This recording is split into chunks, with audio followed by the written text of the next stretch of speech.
Hi everyone, welcome to Commerce Nation. My name is Jaya Singh. आप सभी का स्वागत है हमारे इस छोटे और नन्हे मुन्ने से सेशन में। हमने प्रीवियस क्लास में क्या पढ़ा था? हमने प्रीवियस क्लास में एमसीक्यूज लगाए थे बिजनेस ऑर्गेनाइजेशन से रिलेटेड, और इस सेशन में भी हम क्या करने वाले हैं, और ज़्यादा क्वेश्चन लगाने वाले हैं, जिससे आपको अपने ऊपर क्या आ जाए, कॉन्फिडेंट आ जाए, और आपको ये पता चल सके कि आपकी तैयारी बिल्कुल अच्छे से हो रही है। ठीक है, तो चलो स्टार्ट करते हैं अपना ये सेशन। सबसे पहला क्वेश्चन आपके स्क्रीन पे, what is the primary purpose of a स्वॉट analysis in the context of a organization process? ठीक है, क्या कह रहा है क्वेश्चन? क्वेश्चन बता कह रहा है कि आप बताओ जो स्वॉट एनालिसिस है उसकी प्राइमरी पर्पस क्या होती है ऑर्गेनाइजेशन प्रोसेस के दौरान। सबसे पहला कह रहा है identifying employees performance issues, okay, second evaluating the external business environment, and C creating a detailed project timeline, and D conducting market research। चलो, मुझे पता है सबने आंसर दे दिया होगा। ठीक है, तो हम अपने इस क्वेश्चन के बारे में समझ लेते हैं। स्वॉट एनालिसिस सबको पता है कि स्वॉट एनालिसिस क्या होता है। एस स्टैंड फॉर स्ट्रेंथ, ठीक है, और W is stand for weakness, ठीक, और O is opportunity and T threats. ठीक है, ये हम एनालिसिस करते हैं। तो अब आपके क्वेश्चन में क्या लिखा है कि आप बताओ कि आइडेंटिफाइंग एम्प्लॉयज परफॉर्मेंस इशू क्या होता है स्वॉट एनालिसिस में? बिल्कुल नहीं। ठीक है, evaluating external business environment, yes ma'am, यहाँ पे हम क्या करते हैं, एक्सटर्नल बिजनेस एनवायरनमेंट के बारे में क्या करते हैं, पता करते हैं। इसी को हम स्वॉट एनालिसिस बोलते हैं। ठीक है, अपॉर्चुनिटी एंड थ्रेट। तो हमारा जो करेक्ट आंसर होगा वो क्या हो जाएगा? Option B. ठीक है, चलो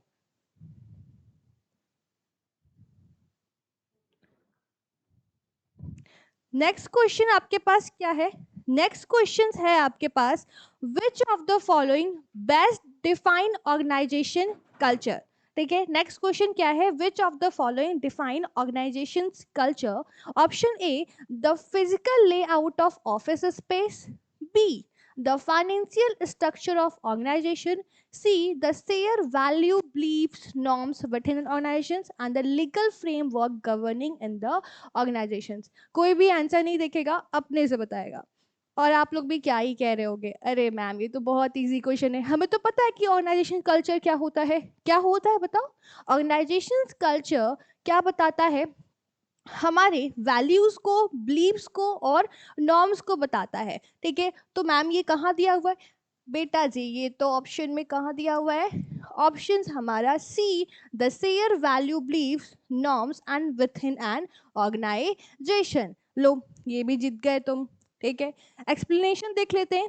organisation culture refers to the collective values, beliefs and norms that guide the behavior and interaction of individual within an organization, shape of the how employee work together and make decision। ठीक है, organization culture का मतलब क्या कि आपके values और beliefs को collective किया जाता है। ठीक है, और एम्प्लॉयज का जो वर्क है वो क्या किया जाता है, एक साथ रखा जाता है, जिससे वो क्या कर सके, डिसीजन भी ले सके। ठीक है, ये आपका क्या है, ऑर्गेनाइजेशनल कल्चर। ठीक है, नेक्स्ट क्वेश्चन। चलो, नेक्स्ट क्वेश्चन क्या कह रहा है? नेक्स्ट क्वेश्चन कह रहा है, in the context of the change management which stage involve preparing employees for the upcoming changes and addressing their concern. ठीक है, option A implementation, B planning, C monitoring and D communications. तो अब आप कहोगे कि मैम ये भी question सही है। ठीक है, लेकिन आप क्या करिए, आप हमें एक बार एक्सप्लेन कर दीजिए कि क्वेश्चन क्या कह रहा है। तो देखो, क्वेश्चन कह रहा है कि कॉन्टेक्स्ट ऑफ चेंज मैनेजमेंट। ठीक है, कॉन्टेक्स्ट का मतलब क्या होता है? अब कॉन्टेक्स्ट का मतलब जो भी आपकी क्या है, अदर बैकग्राउंड है। ठीक है, जो भी आप कम्युनिकेशंस करते हो उसके जो भी आपके क्या है, जो सराउंडिंग्स हैं, ठीक है, उसे हम कॉन्टेक्स्ट बोल देते हैं। ठीक है, तो which stage involve preparing employees for the upcoming changes and addressing their concern. तो कब आपकी कंसर्न बदलती है? इम्प्लीमेंटेशन आप कुछ करते हो तो बिल्कुल नहीं। प्लानिंग में भी हमें ये चीज़ें नहीं देखने को मिलती, मॉनिटरिंग में नहीं, तो कहाँ देखने को मिलती है? हमें देखने को मिलती है कम्युनिकेशन में, ठीक है।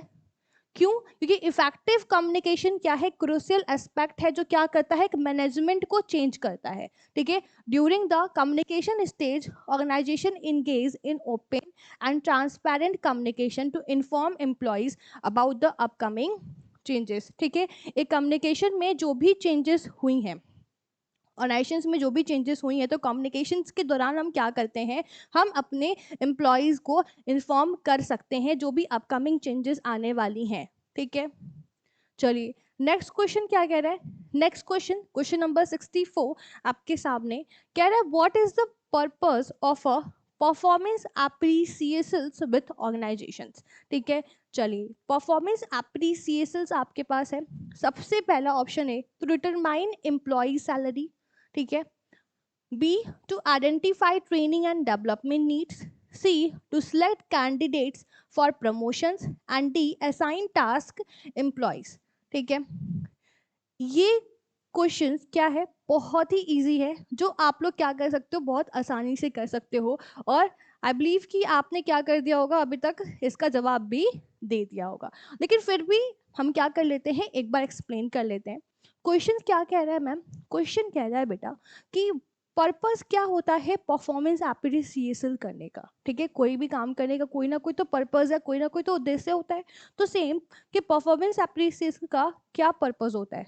तो आई होप कि आप सभी को पता है कि परफॉर्मेंस एप्रिसिएशन क्या होता है, ठीक। तो अगर मैं आपको बता दूं कि परफॉर्मेंस एप्रिसिएशन क्या होता है, कि जो भी हमारे पास क्या होते हैं, जो भी हमारे पास एम्प्लॉयज़ होते हैं, ठीक है, ये हमारे क्या हो गए?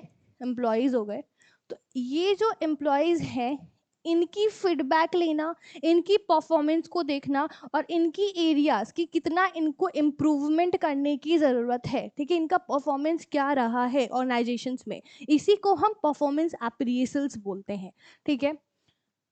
तो बताइए क्या पर्पस होता है? क्या एम्प्लॉयज़ की सैलरी को मतलब डिसाइड करना, डिटरमाइन करना इसका एप्रिसिएशंस है? परफॉर्मेंस एप्रिसिएशन का पर्पस है? तो बिल्कुल नहीं मैम। आपने कहा कि यहाँ पे हम फीडबैक प्रोवाइड करते हैं, ठीक है, फीडबैक होता है, ठीक है। यहाँ पे वर्कर के जो भी है एरियाज़ को इम्प्रूवमेंट करते हैं कि उन्हें अभी और कहाँ कहाँ पे इम्प्रूव करने की ज़रूरत है, ठीक है। उनकी परफॉर्मेंस को देखते हैं, ठीक। Identifying training and development needs, बिल्कुल ठीक। अगर आप क्या करोगे, उनकी एरियाज को इम्प्रूव करने की कोशिश करोगे, तो कैसे करोगे? उन्हें ट्रेनिंग देके, उनकी डेवलपमेंट करके। तो आपका करेक्ट आंसर सामने ही दिख रहा है, कौन सा? बी, ठीक है, ऑप्शन बी। सेकेंड देख लेते हैं, सी। ऑप्शन सी क्या है? प्रमोशन के लिए? बिल्कुल नहीं। Assign task employee? बिल्कुल नहीं, ये नहीं होता, ठीक है। ये समझ आया कि परफॉर्मेंस एप्रिसिएशन का पर्पस क्या है। नेक्स्ट क्वेश्चन आपके स्क्रीन पे, चलिए अब जल्दी से बताओ क्या है। क्वेश्चन नंबर 65, लो जी, क्या कह रहा है? Which of the following leadership style involve making all decision without consulting the team member, ठीक है। Option A transformation leadership, B laissez faire leadership, democratic leadership and D servant leadership. अब आप भी क्या कहोगे? अरे मैम कितना इजी क्वेश्चन है ना, आप इजी क्वेश्चंस बस लेके आती हैं, हम लोग तो बस यूं ही कर लेते हैं तुरंत तुरंत, ठीक है। तो क्या कह रहा है कि बताइए ऐसा कौन सा लीडरशिप स्टाइल है जो क्या करता है, जो ऑल डिसीजन, सारे डिसीजन लेता है विदाउट कंसल्टिंग, ठीक है, अपने टीम मेंबर से, ठीक है। तो सबसे पहला आपका क्या हो जाएगा? Transformational leadership. हमें पता है कि ट्रांसफॉर्मेशनल लीडरशिप कोई लीडरशिप स्टाइल नहीं है, ठीक है। ये क्या है? थ्योरी ऑफ लीडरशिप है, ठीक है। तो ये तो होगा नहीं, ठीक है। मैम ये लेज फेयर लीडरशिप क्या है? ये लीडरशिप आप सभी को पता है, आपको कह रहे तो हमें बहुत अच्छे से पता है, ठीक है। इसका मतलब क्या होता है? इसका मतलब जिसमें जो आपका क्या होते हैं, जो भी आपके मेंबर होते हैं, उनको क्या होती है? राइट होती है कि वो डिसीजन खुद से ले सकते हैं, ठीक है। और डेमोक्रेटिक, जहाँ पे क्या होता है? जहाँ पे मिल के लिया जाता है, ठीक है। सर्वेंट भी आपका कोई भी स्टाइल नहीं है इसमें से, ये भी आपका क्या है? थ्योरी है। तो आपके पास क्या बचा? क्या बोल रहा है कि जिसमें आप डिसीजन ले सकते हो विदाउट कंसल्टिंग द टीम, ठीक। तो आपका करेक्ट आंसर क्या हो जाएगा? सबको पता है, ऑप्शन बी। ठीक है, चलिए क्वेश्चन नंबर 66 पे मूव करते हैं। क्या कह रहा है, what is the primary goal of financial management within an organisation.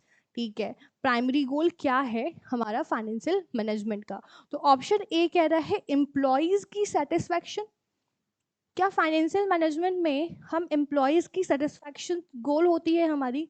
बिल्कुल नहीं। आप सभी को पता है कि फाइनेंशियल मैनेजमेंट क्या होता है। ठीक है, दूसरा मैक्सिमाइजिंग सेल्स रेवेन्यू, नहीं मैम ये भी नहीं होता। मिनिमाइजिंग प्रोडक्शन कॉस्ट, नहीं प्रोडक्शन तो आता ही नहीं है इसमें, क्योंकि क्या है फाइनेंशियल मैनेजमेंट है जिसमें फाइनेंस आ जाए। इसका मतलब कि आप क्या कर रहे हो, कहीं ना कहीं मनी के बारे में बात कर रहे हो, फाइनेंस के बारे में बात कर रहे हो, उसकी मैनेजमेंट की बात कर रहे हो। तो लास्ट क्या बचा, मैक्सिमाइजिंग शेयर होल्डर वेल्थ। बिल्कुल, आपका करेक्ट आंसर क्या हो जाएगा, मैक्सिमाइजिंग शेयर होल्डर वेल्थ। ठीक है, चलिए अब आपके पास जो क्वेश्चन है ना वो असर्शन और रीजन का है, जिसमें बच्चों को ना बहुत डर होता है, लेकिन डरने की नहीं है बात, क्योंकि ये क्वेश्चन है बहुत शानदार। ठीक है, क्या लिखा हुआ है, लिखा हुआ है असर्शन में इफेक्टिव कम्युनिकेशन। ध्यान से क्वेश्चन को अच्छे से पढ़िए। ठीक है, effective communication is crucial for organisational success. ठीक है, ये बात तो बिल्कुल सही कह रही है। ठीक, क्या कि इफेक्टिव कम्युनिकेशन जो है वो क्या है, एक क्रूशियल है ऑर्गेनाइजेशंस के सक्सेस के लिए। बिल्कुल सही बात है, एक अच्छी कम्युनिकेशंस होगी तभी हम क्या कर सकते हैं, ऑर्गेनाइजेशन में अपने गोल को अचीव कर सकते हैं और सक्सेस पा सकते हैं। ठीक है, रीजन क्या कह रहे हैं, clear communications enhance understanding among the team member and stakeholder, leading to improve collaborations and decisions making। ठीक है, क्या कह रहा है अब इसी के बारे में, जो एसेसन दिया हुआ है इसी के बारे में रीजन क्या कह रहा है कि क्लियर कम्युनिकेशन क्या करता है। अगर मैं अच्छे से आपसे कम्युनिकेट कर पा रही हूँ, अच्छे से आपसे बोल पा रही हूँ, आपको समझा पा रही हूँ, तो इससे क्या होगी, आपकी अंडरस्टैंडिंग इनहेंस होगी टीम मेंबर के अंदर और स्टेक होल्डर, और लीडिंग टू इम्प्रूव, और हम क्या कर सकते हैं, अच्छे से कोलैबोरेट कर सकते हैं और डिसीजंस मेकिंग लेने में भी हमें क्या होगा, हेल्प मिलेगी। तो बिल्कुल सही बात है। तो ऑप्शन आपके पास है both assertions reasons are true and reason is the correct explanation of the assertion। ठीक है, option B both assertions and reason are true but reason is a not the correct explanations of the assertions, and C assertion is a true but reason is a false, and D assertion is a false but reason is a true। चलिए without answer देख के अपना answer बताइए। मैंने आपको question को अच्छे से एक्सप्लेन कर दिया। ठीक है, तो आई होप कि आपने अभी तक इसका आंसर दे दिया होगा। और इसका आंसर क्या आता है हमारे पास, इसका आंसर मैम आ जाता है हमारे पास ऑप्शन ए, क्योंकि एसेसन और रीजन दोनों ही क्या है, सही है और इसका सही एक्सप्लेनेशन दे रहा है। ठीक है, चलो नेक्स्ट क्वेश्चन मैम लिखे आइए। नेक्स्ट क्वेश्चन है आपके सामने क्वेश्चन नंबर 68। क्या लिखा है, लिखा है organisations culture influence employee behaviour and performance. ठीक है, reason A positive organisation culture first forecast a sense of belonging, motivate employee and align their action with the company value। चलिए अब इसका आंसर जल्दी से दीजिए, आपके सामने ऑप्शंस है। ठीक है, विदाउट चिटिंग किए, ठीक है, कोई चिटिंग नहीं करेगा। अब आप भी क्या कहोगे, मैम तो बहुत इजी क्वेश्चन, हमने तो जवाब दे दिया। चलिए आप एक्सप्लेन करिए। तो क्या लिखा है कि ऑर्गेनाइजेशंस कल्चर क्या करता है, इन्फ्लुएंस करता है एम्प्लॉय के बिहेवियर को और परफॉर्मेंस को। ठीक है, बहुत अच्छा। ठीक है, ये बिल्कुल सही कह रहा है ये कि ऑर्गेनाइजेशन कल्चर क्या करता है, इन्फ्लुएंस करता है एम्प्लॉय के बिहेवियर और परफॉर्मेंस को। ठीक है, रीजन क्या है, रीजन इसलिए करता है क्योंकि positive organisation culture forecast a sense of belonging, motivate employee, क्योंकि क्या करते हैं ये एम्प्लॉयज को मोटिवेट करते हैं and align their action with the companies value, जिससे कंपनी की वैल्यू क्या होती है, बढ़ती है। ठीक है, तो हमारा इसका आंसर क्या होगा कि both assertions and reasons are true, और रीजन क्या है, करेक्ट एक्सप्लेनेशन दे रहा है। ठीक है, क्वेश्चन नंबर 69 9।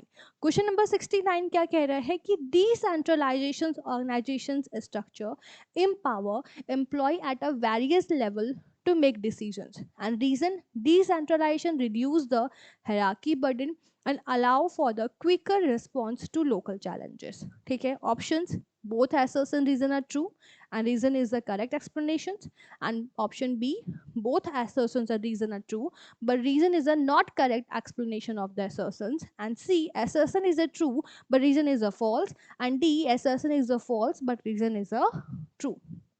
चलिए जल्दी से आंसर दीजिए इसका.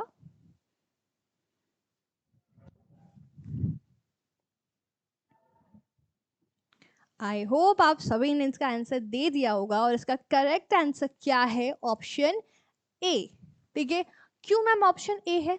क्योंकि यहाँ पे क्या कह रहा है? डिसेंट्रलाइजेशन. आप सभी को पता है कि डिसेंट्रलाइजेशन क्या होता है, ठीक है, और सेंट्रलाइजेशन क्या होता है, ठीक है, सबको पता है. एक बार हम क्या कर लेते हैं, देख ही लेते हैं. तो जैसे कि हमें पता है कि सेंट्रलाइजेशन जो होता है वो टॉप लेवल के पास होती है, ठीक है. इसकी पावर किसके पास होती है? टॉप लेवल की. जो भी डिसीजंस लेंगे, जो भी डिसीजन मेकिंग होगा वो टॉप लेवल ही रहेगा. किसी के पास ये पावर नहीं होगा, कोई डिसीजंस नहीं लेगा, ठीक है. तो सारा का सारा बर्डन भी किसके पास होगा? टॉप लेवल के पास होगा, क्योंकि हर चीज से रिलेटेड डिसीजंस किसको लेना है?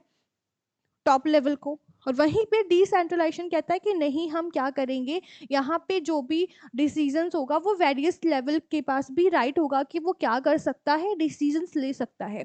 तो एसर्शंस पहला तो यही कह रहा है कि डिसेंट्रलाइज्ड ऑर्गेनाइजेशन स्ट्रक्चर क्या करता है? एम्पावर. उसके पास पावर्स होते हैं कि एम्प्लॉयज जो होते हैं वेरियस लेवल पर, जो एम्प्लॉयज हैं वो मेक डिसीजंस, वो डिसीजन क्या कर सकते हैं, ले सकते हैं. ठीक है मैम, ये तो एसर्शन बिल्कुल सही है, ठीक है, कोई दिक्कत नहीं है.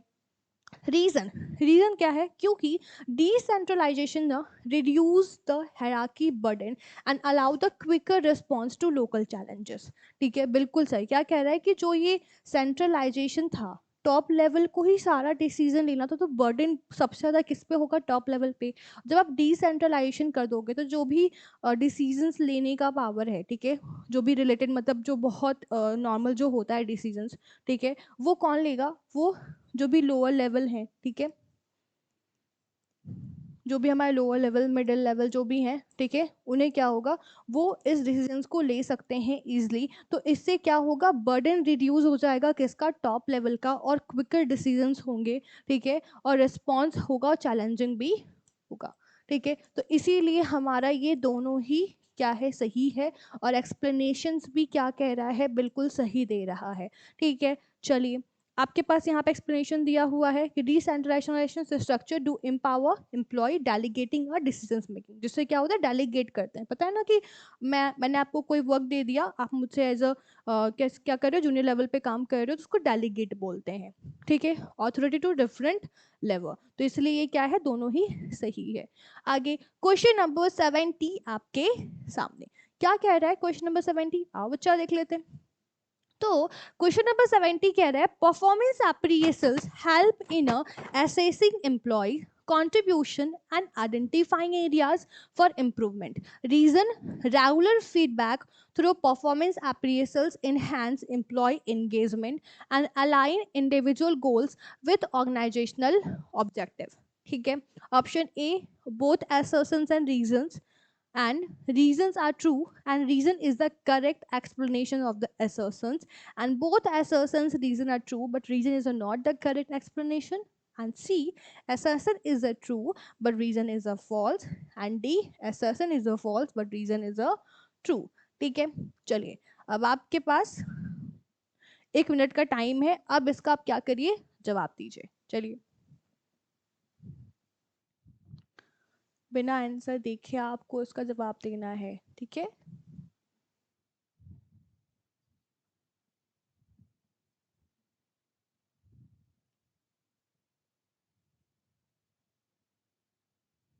चलो, आई होप आप सबने आंसर दे दिया होगा और आप सभी का आंसर क्या होगा? करेक्ट होगा. तो क्या लिखा है? सबसे पहले लिखा है कि परफॉर्मेंस अप्रेजल्स क्या हेल्प करता है, क्या मदद करता है? एम्प्लॉयज के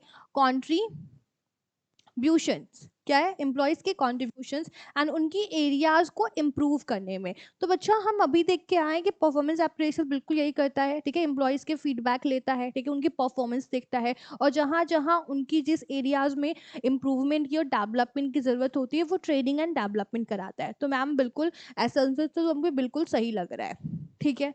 अब क्या देख लेते हैं, रीजन देख लेते हैं। रीजन कह रहा है regular feedback through the performance appraisals enhance employee engagement and align individual goal with organizational objective, ठीक है। तो अगर देखा जाए तो रीजन कह रहा है कि बिल्कुल रेगुलर फीडबैक लेना चाहिए, ये परफॉर्मेंस अप्रेजल्स होता है, जिससे क्या होता है एम्प्लॉयज की इनहेंसमेंट होती है, इंगेजमेंट, ठीक है। अगर हम किसी एम्प्लॉय से पूछ रहे हैं कि आपको सब कुछ अच्छा लग रहा है, कोई दिक्कत है, तो आप उससे फीडबैक ले रहे हो, ठीक है, सारी चीजें, तो उससे क्या हो रहा है, इनहेंस हो रहा है, ठीक है, इंगेज हो रहा है, ठीक है, और ऑर्गेनाइजेशन की ऑब्जेक्टिव में भी हेल्प मिलती है अचीव करने के लिए, ठीक है। रीजन तो बिल्कुल सही है, लेकिन क्या इस assertions का ये रीजन है? नहीं।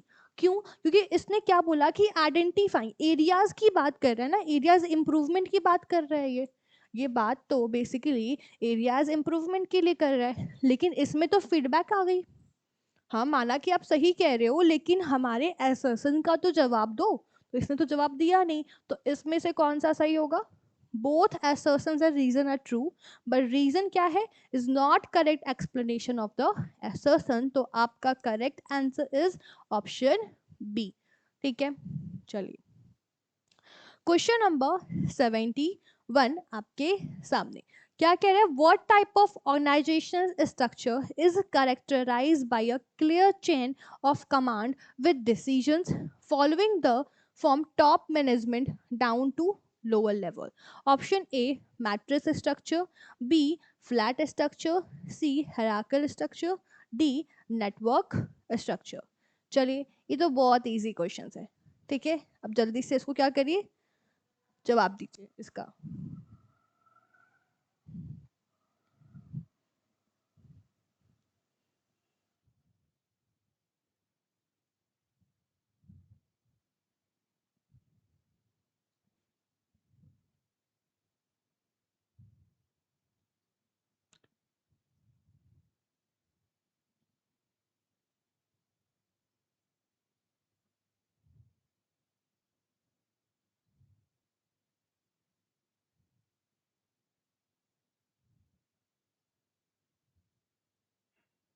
आपके पास 1 मिनट का टाइम है, जल्दी से इसका जवाब दीजिए।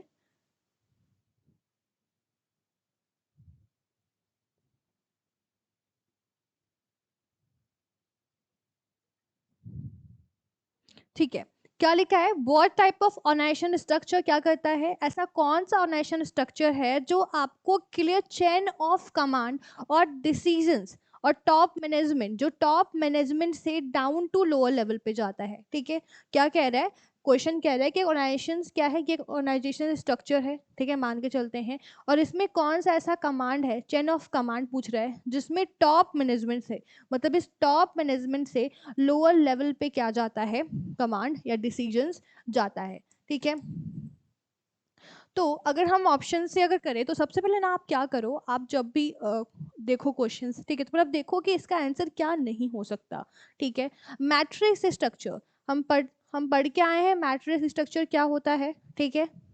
तो मैट्रिक्स स्ट्रक्चर क्या होगा आपका, इसका आंसर तो हो ही नहीं सकता, ठीक है।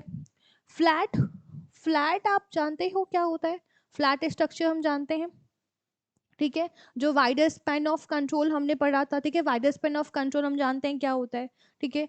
हायरार्किकल स्ट्रक्चर, ठीक है, क्या है, hierarchical structure anti network structure.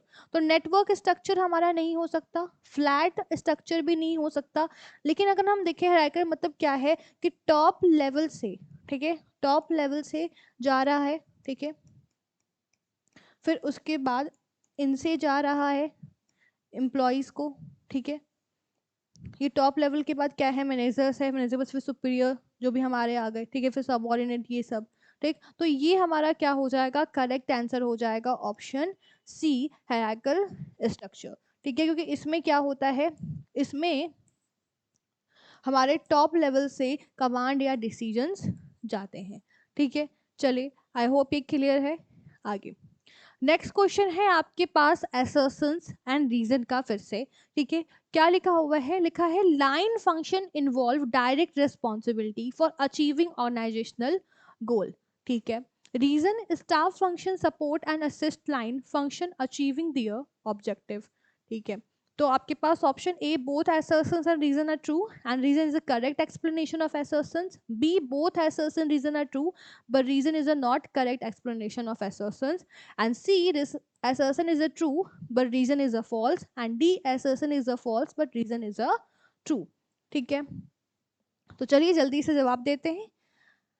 अब क्या लिखा हुआ है, assertion कह रहा है कि लाइन फंक्शन क्या करता है, एक डायरेक्ट रिस्पॉन्सिबिलिटी बताता है हमारे ऑर्गेनाइजेशन गोल को अचीव करने में, ठीक है। बिल्कुल सही है, डायरेक्ट रिस्पॉन्सिबिलिटी होती है, ठीक है। लाइन फंक्शंस में हमने लाइन फंक्शंस पढ़ा है, ठीक। रीजन क्या है, स्टाफ फंक्शन हमें सपोर्ट करता है, ठीक है, जैसे कि आपने लाइन एंड स्टाफ पढ़ा है, ठीक है। तो इसमें क्या होता है, इसमें लाइन मतलब एक हायरार्की फॉर्म में चलती है, ठीक है। टॉप लेवल से फिर क्या जाता है हमारे पास, डाउनवर्ड डिसीजंस जाते हैं। और स्टाफ में क्या होता है, स्टाफ में आपके पास उस प्रोडक्शन या उस डिपार्टमेंट से रिलेटेड जो भी एक्सपर्ट्स होते हैं वो आते हैं और वो आपको क्या देते हैं, एडवाइस देते हैं, ठीक है। तो बिल्कुल स्टाफ फंक्शन क्या करता है, सपोर्ट करता है आपको, ठीक है। असिस्ट लाइन फंक्शन और आपके ऑब्जेक्टिव को, गोल को अचीव करने में हेल्प करता है। तो हमारे हिसाब से क्या हो गया कि बोथ असर्शन रीजन क्या हो गया, ट्रू हो गया, और रीजन भी इसका करेक्ट एक्सप्लेनेशन है, ठीक है। चलो बच्चों नेक्स्ट क्वेश्चन पे मूव करते हैं, ठीक है। चलो अब आप लोग भी क्या ही कह रहे हो कि मैम ये तो बहुत इजी इजी क्वेश्चंस हैं, हम तो बहुत जल्दी कर लेते हैं ऐसे क्वेश्चंस, क्यों। चलो बहुत अच्छी बात है, तुम लोग ग्रेट हो, तुम लोग सब कर सकते हो, ठीक है। चलो क्वेश्चन नंबर 73 क्या कह रहा है, assertion staff authority allow personnel to make decisions and take action that affect the organization's performance directly, and reason line authority involve advising and providing recommendation to the decision maker, ठीक है। Option आपके सामने है, option A both assertion reason सही है, reason correct explanation है, B both assertion reason true है but reason जो है करेक्ट एक्सप्लेनेशन नहीं है, एंड सी असर्शन ट्रू है बट रीजन फॉल्स है, एंड डी असर्शन फॉल्स है रीजन ट्रू है, ठीक है। विदाउट कोई भी चीटिंग नहीं करेगा, ठीक है। अब इस क्वेश्चन का जवाब दीजिए। आपके पास 20 सेकेंड है सिर्फ इस क्वेश्चन को सॉल्व करने के लिए, ठीक है। चलो जल्दी जल्दी करके बताओ।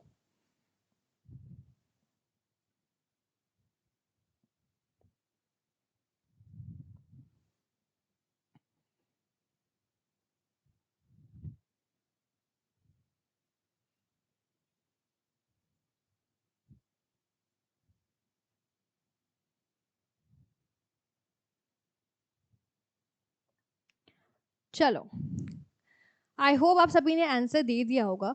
देखिए बहुत सारे बच्चों को ये होता है कि ऐसा रीजन थोड़ा सा दिक्कत होता है, लेकिन कोई डरने की बात नहीं है, आपने जो कॉन्सेप्ट पढ़ा है, ठीक है, उसी कॉन्सेप्ट से आपके पास क्वेश्चन देखने को मिलेंगे, ठीक है। ऐसे इजी इजी क्वेश्चन देखने को मिलने वाले हैं आपको, ठीक है। ध्यान से पढ़ो, क्या लिखा है कि स्टाफ अथॉरिटी जो होती है, ठीक है, वो क्या अलाउ करती है, पर्सन टू मेक डिसीजन, ठीक है, कि वो डिसीजंस ले सके, ठीक है। वो डिसीजंस कैसे लेगा, भाई उसको गाइड करेंगे, उसको एडवाइस देंगे तो वो डिसीजंस लेगा।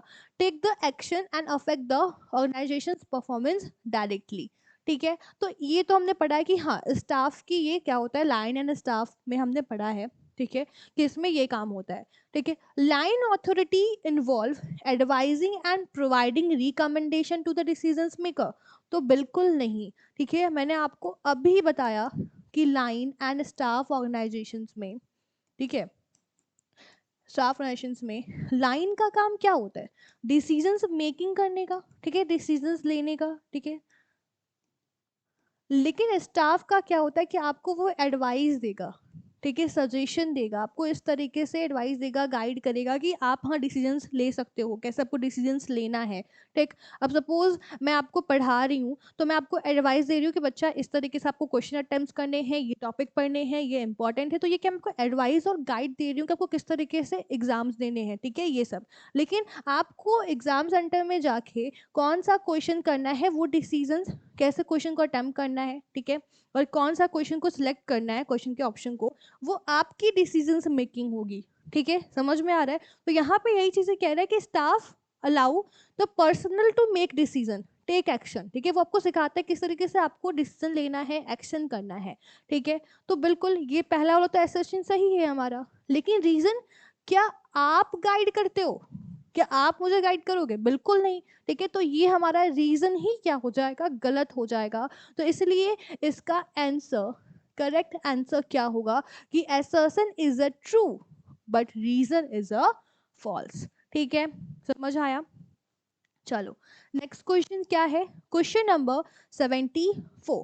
क्वेश्चन नंबर 74 क्या कह रहा है, ये बता रहा है assertions और रीजन। फिर से आपका इसी का क्वेश्चन है, ध्यान से पढ़िए, बहुत इजी लगेगा आपको assertion रीजन का क्वेश्चन। ठीक है, क्या लिखा हुआ है, line and staff conflict are inevitable due to difference in priorities and objective.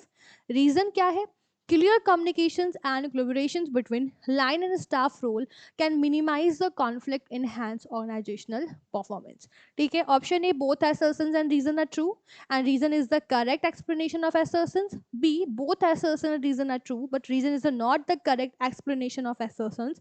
And C, assertion is a true but reason is a false. And D, assertion is a false and reason is a true. चलिए, बहुत easy questions है, आप सबको ही आता होगा, मैं जानती हूँ आप लोग ग्रेट हो, आप लोग सारे क्वेश्चन को एकदम सॉल्व कर देते हो अच्छे से। ठीक है, चलो क्या कह रहा है कि ma'am line and staff conflict. ठीक है, लाइन एंड स्टाफ में जब कॉन्फ्लिक्ट होता है ड्यू टू डिफरेंस प्रायोरिटीज, क्यों? क्योंकि उनकी जो ऑब्जेक्टिव होती है, प्रायोरिटीज होती है, वो अलग होती है। ठीक है, मान के चलो आपकी ही क्लास में, ठीक है, बहुत सारे बच्चे हैं, ठीक है, बहुत सारे, ठीक है, कुछ अच्छे हैं, कुछ खतरनाक हैं, ठीक है, ऐसे ऐसे। ठीक है, तो अब इनकी ऑब्जेक्टिव, ठीक है, इनका उद्देश्य, उनका विचार आपसे क्या मैच करता है? सबसे मैच नहीं करता।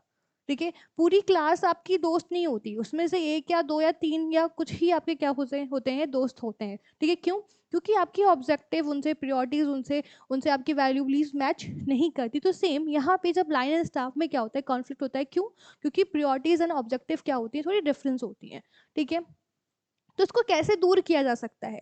पहला तो क्लियर कम्युनिकेशन, अच्छे से कम्युनिकेशन करके, अच्छे से बात करके, ठीक है, एक साथ मिलके काम करके। ठीक है, तो क्या कर सकते हैं हम, कॉन्फ्लिक्ट को मिनिमाइज कर सकते हैं हर एक ऑर्गेनाइजेशंस के परफॉर्मेंस में। ठीक है, ऑर्गेनाइजेशंस के परफॉर्मेंस को इनहेंस कर सकते हैं। ठीक है, तो बिल्कुल रीजन तो बिल्कुल सही है। ठीक है, यही एक उपाय है। ठीक है, और एसर्शन भी सही कह रहा है, कॉन्फ्लिक्ट तो होना जायज है। ठीक, तो अब हमारा करेक्ट आंसर क्या होगा, both assertions and reason, both assertions and reasons are true. ठीक है, both assertion reason are true and reason is the correct explanation of assertion. ठीक है, डन हो गया। चलो अब हमारे पास जो नेक्स्ट क्वेश्चन आ रहा है, क्वेश्चन नंबर 75। क्या लिखा है, 75 लिखा है, what does the span of control refers to an in organization's context. Option A, the number of level in the organization's hierarchy, the range of the task and responsibility assigned to a manager, and C, the geographical reach of an organization's operations, and D, diversity of employee within a department. अब आप तो कहोगे कि ma'am हमने तो पढ़ा है, बहुत अच्छे से पढ़ा है, स्पैन ऑफ कंट्रोल क्या होता है, हमें तो इसका आंसर आता है। ठीक है, बहुत अच्छे से आता है। चलो जल्दी से बताओ। तो मैम जैसा कि हम जानते हैं कि स्पैन ऑफ कंट्रोल क्या होता है, स्पैन ऑफ कंट्रोल का मतलब, सपोज, ठीक है, ये मान लेते हैं ये है हमारी पिंकी। ठीक है, और पिंकी क्या है, एक टीचर है। ठीक, अब ये बताओ, अगर क्लास में आपके पास 4 5 6 7 8 बच्चे हैं, ठीक है, ऐसे कुछ बच्चे हैं, ठीक है, 6 7 8, इतने बच्चे हैं, मान के चलते हैं ढेर सारे, ठीक। तो क्या पिंकी संभाल सकती हैं?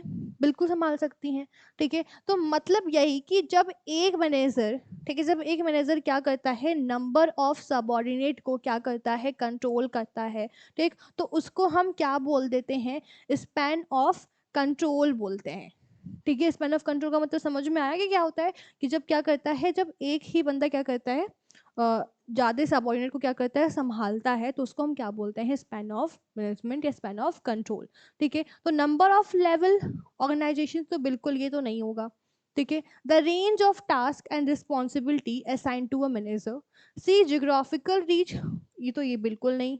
डाइवर्सिटी ऑफ एम्प्लॉय, तो diversity employee within a department, तो डिपार्टमेंट की तो बात हमने की ही नहीं, मतलब एक बंदे पे क्या आ गई, रेंज ऑफ टास्क आ गई, रिस्पॉन्सिबिलिटी आ गई, किसको, और एक मैनेजर को हमने असाइन कर दिया, तो आपका क्या हो गया, span of control.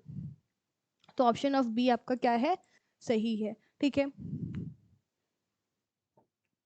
Question number 76 क्या है, which of the following factor does not influence the span of control, इसमें से कौन सा जो है आपका स्पैन ऑफ कंट्रोल को इन्फ्लुएंस नहीं करता। तो पहला, मैनेजर एक्सपीरियंस एंड स्किल्स, ठीक है। स्पैन ऑफ कंट्रोल में ये फैक्टर्स क्या है आपके पास, इन्फ्लुएंस नहीं है। साइज ऑफ द ऑर्गेनाइजेशन, ये भी मैटर नहीं करता। Complexity of task, number of competitors in the market, ठीक है। तो अब देखो ध्यान से इस क्वेश्चन को पढ़ो, ठीक है। क्वेश्चन क्या कह रहा है कि कौन सा ऐसा फैक्टर है जो स्पैन ऑफ कंट्रोल को इन्फ्लुएंस नहीं करता, ठीक है। मैंने आपको यहाँ पे क्या बताया था कि मैनेजर एक्सपीरियंस एंड स्किल नहीं करता, नहीं बिल्कुल करता है, ठीक है। साइज ऑफ भी करता है, कॉम्प्लेक्सिटी भी ऑफ करता है, लेकिन कौन सा नहीं करता, ये नहीं करता। क्या कॉम्पिटिटर से हमें कोई मतलब है क्या, स्पैन ऑफ कंट्रोल में कोई दिक्कत है, इससे कोई मतलब होगा, बिल्कुल नहीं, क्योंकि एक मैनेजर क्या कर रहा है, कंट्रोल करना है उसको, बहुत ज़्यादा सबऑर्डिनेट को, तो इससे कॉम्पिटिटर से हमें कोई भी मतलब नहीं है। एक मैनेजर की एक्सपीरियंस और स्किल अच्छी होनी चाहिए कंट्रोल करने के लिए, बिल्कुल होनी चाहिए। ऑर्गेनाइजेशंस का साइज भी मैटर करता है, और टास्क कैसा है वो भी मैटर करता है, ठीक है, लेकिन ये मैटर नहीं करता, तो इसीलिए इसका करेक्ट आंसर क्या होगा, ऑप्शन डी, ठीक है। ठीक है, तो आज के सेशन के लिए बस इतना ही, ठीक है। अब हम नेक्स्ट सेशन में और अच्छे अच्छे और इंटरेस्टिंग क्वेश्चन लेके आएंगे, ठीक है। इसी तरीके से एमसीक्यू का ऐसे ही पढ़ते रहो मन लगा के, और भरोसा रखो अपने ऊपर, क्योंकि तुम ही हो और तुम ही हो जो कर सकते हो, ठीक है। चलिए, best of luck and thank you so much. ऐसे ही देखते रहिए, अगर आपके लिए ये इफेक्टिव है तो प्लीज़ लाइक एंड सब्सक्राइब, ठीक है। Thank you so much.